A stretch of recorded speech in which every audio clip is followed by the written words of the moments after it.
안녕하세요. 고고TV 여명입니다. 추석을 즐겁게 보내시기 바랍니다. 이번 영상은 전선을 확대하는 윤석열. 윤석열은 전선을 넓히고 있다입니다. 어제 조국 펀드의 운영사인 코링크 대표이사 이상훈과 코링크가 투자한 웰스 CNT의 최태식이 구속영장이 기각됐죠. 구속영장이 기각되고 여론과 언론은 의외로 조용합니다. 왜? 윤석열은 많은 것을 준비하고 있다. 현재까지 나오는 분위기를 보면은, 검찰 분위기를 보면은 검찰은 전혀 개의치 않고 있어요.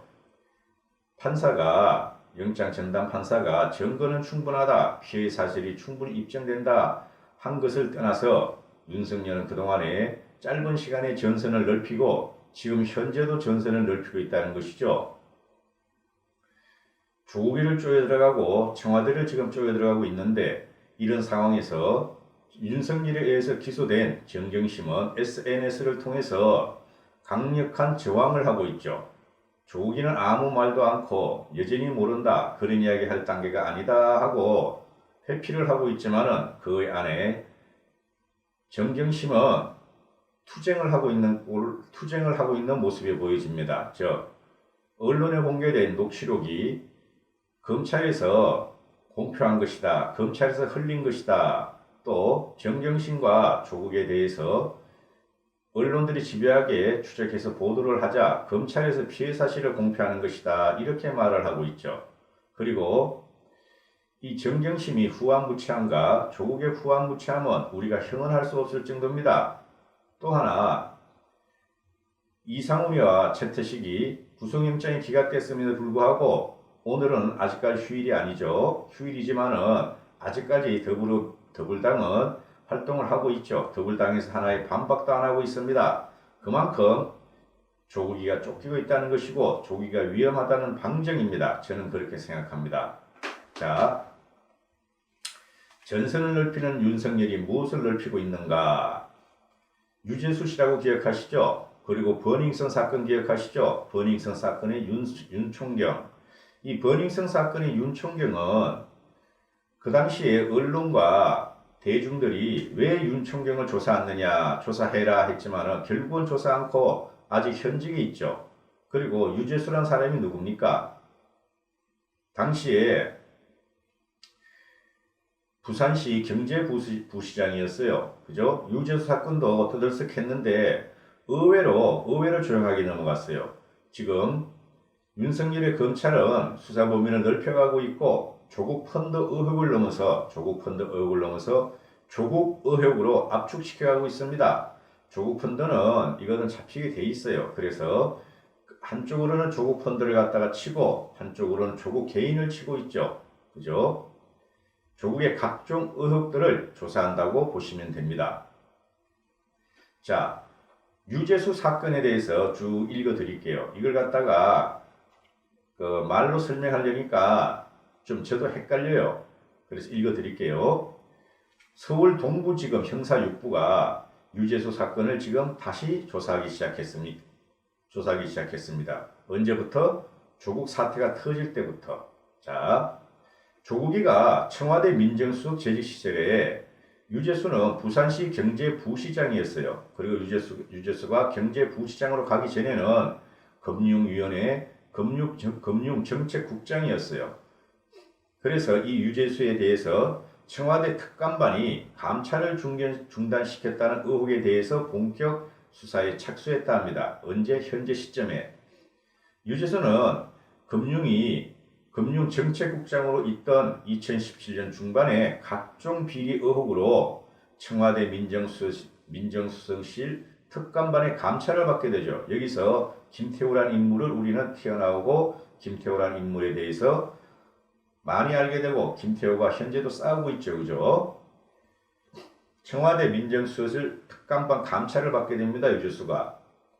왜? 유재수는 당시 업체 관계자로부터 금품과 향응을 받고 지저분한 일을 했다. 그래서 민정실이 조국의 민정특감반이 조사를 했어요. 그래서 지난 2월에 검찰에서 지난 2월 이 사건이 터질 당시에 지난 2월에 검찰에서 특감반 출신 김태우 검찰 수사관의 고발장을 접수하고 민간인 사찰 의혹에 대해서는 조 장관을 무혐의 처분했어요. 민간인 사찰 의혹에 대해서는 조국이를 무혐의 처분합니다. 그런데 아직까지 조국이한테 뭐가 있나? 검찰 무마 의혹, 즉 직권남용죄가 아직 있어서 이걸 조사하는 겁니다. 즉 조국이가 민정수석으로 있으면서 검찰 수사를 무마했다, 즉 유죄수 편을 들었다 해가지고 직권남용죄로 지금 윤석열의 검찰이 조국이를 밀고 들어가는 겁니다. 당시의 유 사장에 대한 검찰 내용 등을 파악하고 검찰은 당시 유재수에 대한 감찰 내용을 파악하고 사건 관계자를 조사하기 시작했어요. 현재 당시에 이게 시중에 엄청나게 그 폭발력을 던지면서 말이 많았죠, 그죠? 근데 당시 청와대 특검반들 사이에서는 유재수가 친문 핵심들과 친분이 두텁다는 사실을 모르는 상태에서 감찰이 시작됐고, 특감반들은 유재수가 친문하고 연계가 없다고 생각하고 감찰을 했어요. 그런데 갑자기 위에서 수사를 중단하는 지시가 떨어졌다. 그래서 특감반들은 왜 이걸 감찰을 중단하느냐, 쳐야 된다 그러는데 중단하라고 누가 지시를 했냐? 박형철하고 조국이가 지시를 했다. 우리는 그 당시에 그렇게 알고 있었죠. 그죠? 그래서 당시 특감반원들은 반란을 일으킵니다. 이것은 감찰 중인 사항이기 때문에 징계가 아니라 형사처벌감이었다 하죠. 그죠? 그리고 이때 우리가 등장한 게 그 박형철이죠. 박형철이가 중단을 시켰어요. 박형철 위에 누가 있나? 이인걸이 있었고, 박형철 밑에 이인걸이 있었고, 이인걸 위에 박형철이 있었고, 박형철 위에 누가 있나? 조국이가 있었다. 지금 이인걸은 어떤 형태를 취하고 있는가? 이인걸은 정경심의 변호사가 돼 있다. 우린 여기서 권력 게이트고 권력의 흑막을 갖다가 적나라하게 볼 수 있는 거죠. 응? 당시 특감반원들은 유재수의 통화 내용을 조사하고 문재인 청와대의 핵심 인사들, 친문 국회의원들과 통화한 기록을 많이 발견했다 합니다. 그래서 조국이가 잘라버린 거죠. 이거를 문재인까지 들어간다 하고 잘라버린 거예요. 그래서 당시 특감반원들 사이에서는 비서관선에서 박형철 비서관선에서 감찰 중단 지시를 내기는 어렵다. 조국 민정수석 등 윗선이 개입했다 하는 말들을 공공연히 떠들고 다녔죠. 맞는 소리입니다. 비서관은 누구한테 보고한다? 민정수석한테 보고한다. 민정수석 조국이 누구였다? 문재인의 복심이었다. 문재인이 몰랐을 리 없다. 당시 청와대 분위기는 이랬답니다. 검찰 수사관들이, 특감반원들이 아군과 적군도 구분 못한다고 불만을 쏟아내고 이후에 검찰 수사관들에 대해서 불리한 동향 보고서를 막 올려요. 특감반원들에 대해서 불리한 동향 보고서를 올리고 오히려 특감반원들을 감찰하려 했죠. 감찰했죠. 우리 다 알고 있죠. 그리고 특감반원들에게 조국이가 휴대폰을 뺐어요. 압수해가지고 조사를 하고 이들은 휴대폰을 갖다가 일부는 거부를 하죠. 휴대폰 제출을 거부하고 우리는 검찰에 복귀해서 감찰을 받겠다 하고 저항을 하죠. 저항을. 그죠? 이때 대표적인 인물이 바로 김태호라는 사람이죠. 김태호는 친구가 나와가지고 청와대 조치에 불복하고 청와대 정치인 사찰에 대해서 폭로를 하게 되죠. 이게 임종석이도 끌려 나오고 조국이도 끌려 나왔는데 이 당시에 임종석과 조국이는 당당하게 휴대폰을 갖고 들어 뺏은 것은 정상적인 업무였다, 블루가 아니었다고 당당하게 소리치고 그랬죠. 국회의원들 앞에서. 그 조국의 현 모습이 우리는 너무나 지금 너무나 생각이 나죠. 근데 지금 조국이가 이 사건에 의해서 연루되었고 직권남용죄로 걸려 들어갈 수 있도록 지금 검찰이 조사한다는 겁니다. 자, 그 다음에 서울중앙지검 형사 3부는 우리가 알았던 그 버닝썬의 그 유명한 윤 총경을 갖다가 다시 수사 재개를 했어요. 윤 총경의 수사를 다시 재개했습니다. 이때 국민들이 이게 선리 선서 끝이냐, 그죠? 성리선이 끝일 리가 없다. 그 다음에 그 YG 그 대표 양현석이 선이 끝이면 안 된다. 근데 승리와 양현석은 지금 어떻게 됐죠? 도박과 마약으로 지금 위기에 빠져 있지만 얘네들이 경찰에 가가지고 한 말이 뭐예요? 나는 경찰을 주무를 수가 있다. 경찰이 줘서도 나는 읽을 수가 있다. 이렇게 지 아이돌들을 갖다가 협박을 했죠. 그죠? 이게 보통 사건이 아니에요. 지금도 그렇지만. 그럼 이렇게 된다. 윤총경을 갖다 다시 조사를 하면은 승리하고 양현석이까지 물려 들어갈 수도 있지만은 그거는 사변적인 이야기고, 그죠? 그건 가십적인 이야기로 치고 여기서 윤총경과 조국이와의 관계가 중요한 거죠.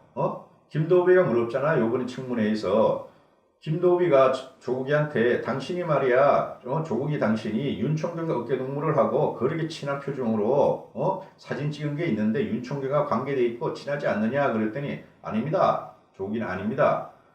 윤총경은 우리 그 직원 7, 80명 중에 한 명이고 거기서 그냥 민정 직원 7, 80명 중에 한 명이고 거기서 그냥 밥 먹다가 다 한 명씩 사진 찍어준 겁니다. 이랬어요. 근데 다른 사진은 안 나오죠. 그죠?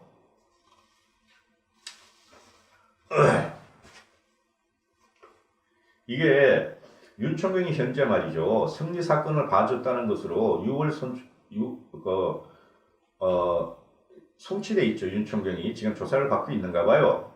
언론에 안 나오니까 저도 몰랐는데 근데 이 윤총경 사건을 다른 혐의를 갖고 지금 조사를 하고 있어요. 제가 말씀드렸죠. 윤총경과 조국이 친하다. 그런 사진이 나왔다. 근데 어제부터 언론에서 나오기 시작했어요.